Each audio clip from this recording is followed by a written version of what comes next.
citoyenne et 5e vice-président de l'Assemblée nationale. Voilà, justement, depuis 2010, dans la Constitution du 7 mai 2010, et la mise en place de la Haute Cour de justice a été signalée dans cette Constitution et de même dans cette Constitution de 2020. Mais comme par miracle, jusqu'à présent, ces instances ne sont pas mises en place.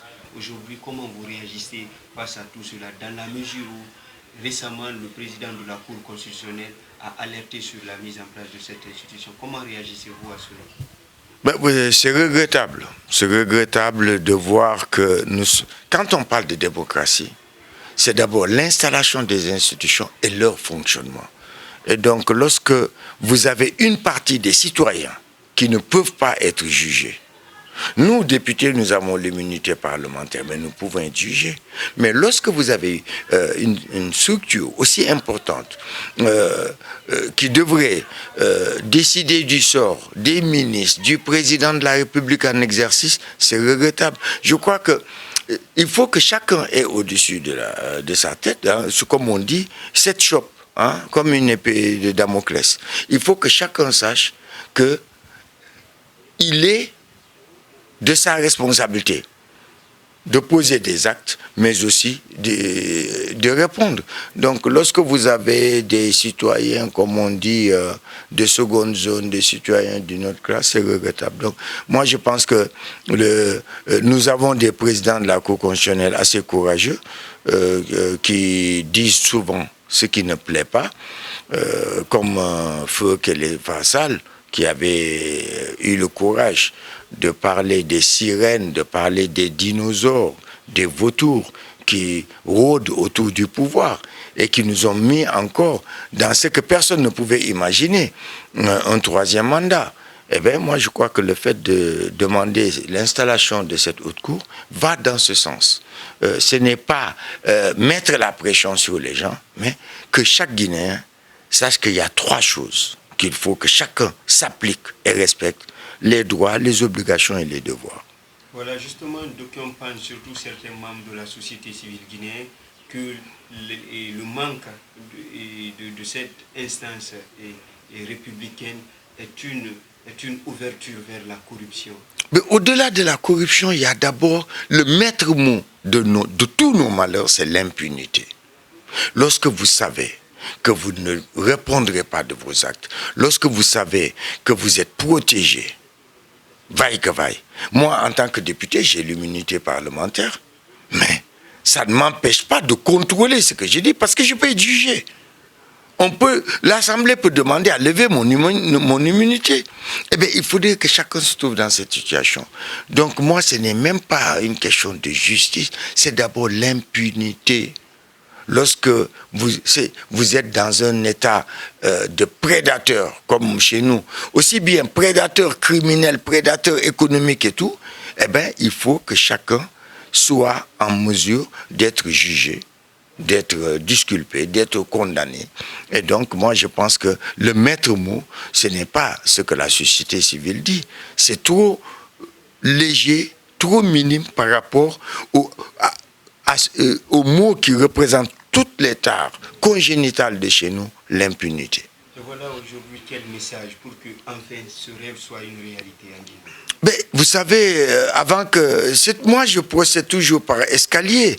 Moi, je crois qu'il faut d'abord que la justice soit dotée, que la justice soit bien équipée, que les justiciers soient des personnes compétentes et surtout qu'il y ait une séparation stricte de tous les pouvoirs.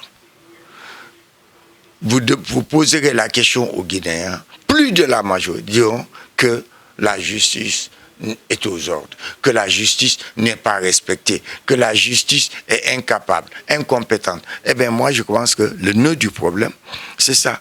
Doter la justice. Faire en sorte que vraiment nos magistrats soient d'abord à l'abri du besoin. C'est possible. Vous ne pouvez pas avoir... lorsque vous payez mal votre caissier, ne vous étonnez pas qu'il disparaisse un jour avec la caisse. Lorsque les magistrats sont mal payés, vous ne pouvez pas leur imposer certaines choses.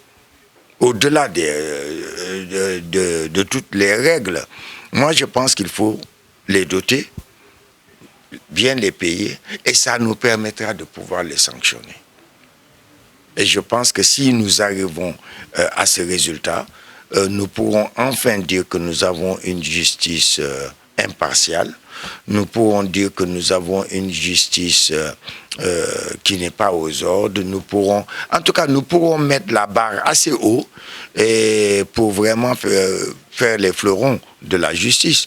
Mais tant que nous allons continuer à avoir une justice à double vitesse, une justice qui ne se réveille que lorsqu'il y a la pression, une justice, comme on dit entre guillemets, aux ordres, une justice qui ne dit pas le droit, je ne dis pas qu'il ne respecte pas, qu'il ne dit pas le droit, mais tant qu'on sera dans ce flou artistique, eh bien, les Guinéens ne seront pas suffisamment en confiance pour pouvoir s'adresser à cette justice.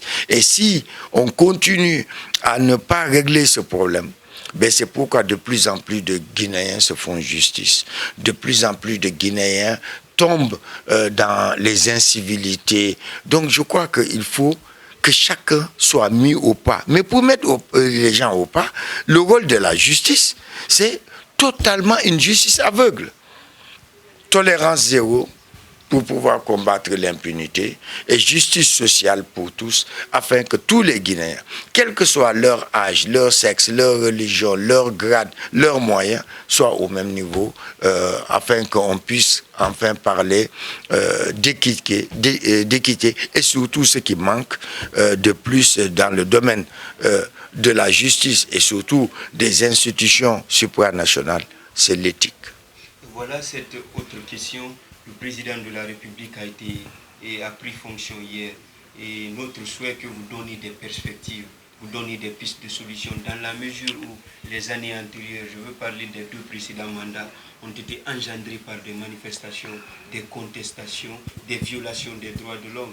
Et tout de suite même à l'hôtel Riviera, 20 organisations, et que ce soit de la justice, de la société civile et plusieurs autres activistes viennent de soulever cette question afin de trouver une solution, une manière de montrer combien de fois ce sujet est d'actualité dans notre pays. Aujourd'hui, quelles sont les pistes de solution et quel message lancez-vous? Avant la piste, vous avez bien commencé par dire que le président a été installé hier. J'eus préféré le voir installé de cette façon. Ça a été ma première recommandation. Monsieur le Président de la République, vous vous succédez à vous-même. C'est la 3e fois que vous allez prêter serment. Eh bien, faites-le à minima. Eh bien, hier, ce qui s'est passé, après la mamaya de la semaine dernière, ça ne sert à rien. On pouvait tout boucler là-bas, on pouvait tout faire. C'est pour vous dire que lorsque l'État n'a pas le souci de la gestion des deniers publics, lorsque l'État ne peut pas donner l'exemple, lorsque l'État ne pense pas au train de vie de l'État, voilà des résultats catastrophiques. On a dépensé des milliers de cents pour en venir à une prestation, franchement, je dirais même dans un salon. Et donc, c'est regrettable. Ça, c'est ce que je voulais dire. Et j'ai beaucoup parlé à ce niveau, dans ce sens. Maintenant, par rapport à ce qui se passe, il faut qu'on arrête de se voiler la face. Tout le monde savait qu'au-delà de ces élections, il y aurait une crise post-électorale. Ce que les gens sont en train de dire aujourd'hui à l'hôtel Riviera, nous le disons depuis pratiquement 2 ans. On ne peut pas continuer ainsi. On ne peut pas se mentir à ce point. On ne peut pas créer une situation de chaos à ce point. Le pays va mal dans le domaine sociopolitique. Pourquoi? Parce que le principal exemple, c'est quoi? C'est le tissu social qui est en lambeaux. Les Guinéens sont divisés. Quiconque ne le dit pas aujourd'hui ne dit pas la vérité. Il faut qu'on arrête de se mentir. C'est pourquoi j'ai recommandé au président qui venait d'être élu de tendre la main. Mais lorsque vous tendez la main, faites en sorte qu'on sache ce qu'il y a dedans. Lorsque vous tendez la main, Il ne faut pas que ce soit sectorisé. Vous tendez la main à tout le monde. Lorsque c'est la classe politique, eh bien, c'est tous les partis. Lorsque c'est la société civile, c'est tous les organismes, toutes les organisations. Mais vous ne pouvez pas sélectionner. Eh bien, j'ose espérer que ça va se faire. Parce que dans son discours, il parle de main tendue.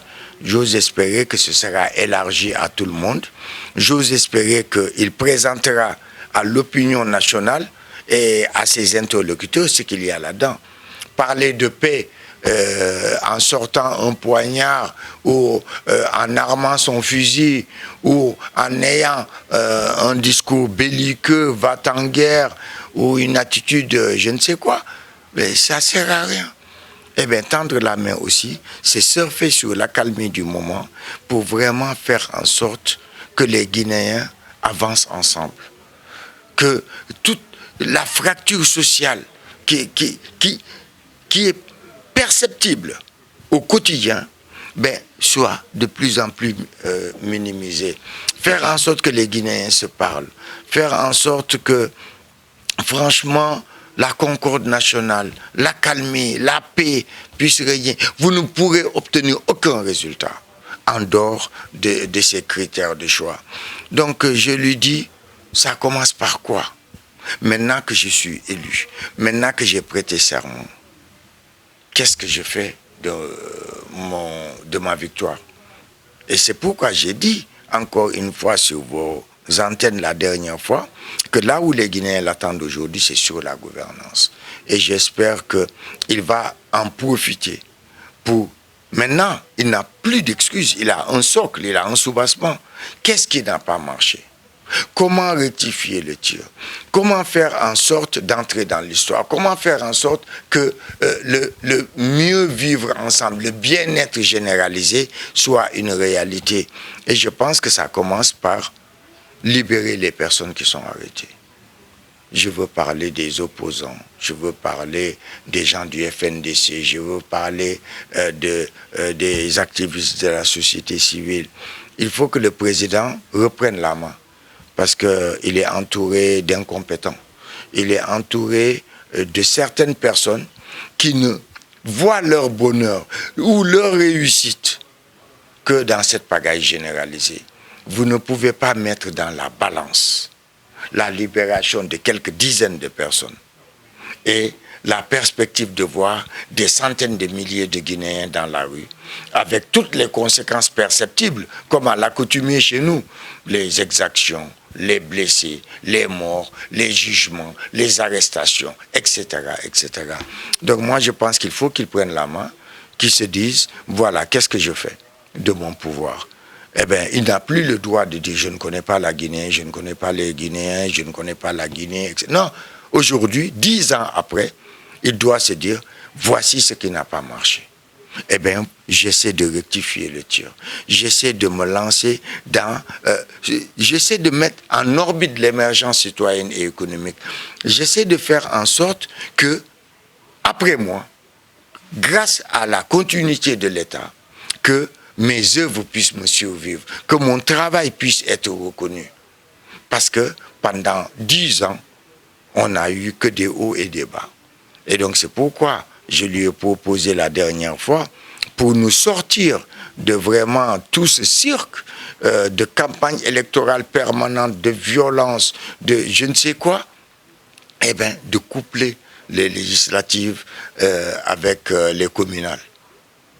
Et je pense qu'en posant un tel acte, eh bien, il aurait 4 années sur 6 pour se mettre au travail. Et là, il pourra enfin obtenir des résultats.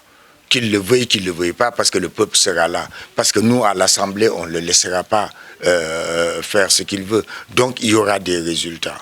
Mais ça sous-entend d'abord qu'il y ait la paix, qu'il y ait l'accalmie, qu'il s'adresse à la classe politique, qu'il s'assoie avec tous les acteurs concernés, qu'il interpelle les institutions sur la faisabilité, et je suis sûr qu'il aura l'assentiment de tous. Vous ne pouvez pas avoir organisé des élections depuis 3 ans qui sont toujours inachevées. Vous ne pouvez pas vouloir nommer plus de 14 000 personnes qui auraient dû être élues Imaginez le boxon, imaginez ce qui va se passer. Donc on va encore perdre du temps, et voire des années. Plutôt que de ça, eh bien, on rebondit sur nos erreurs du passé, parce que les élections communautaires, c'est une élection citoyenne, c'est une affaire des citoyens.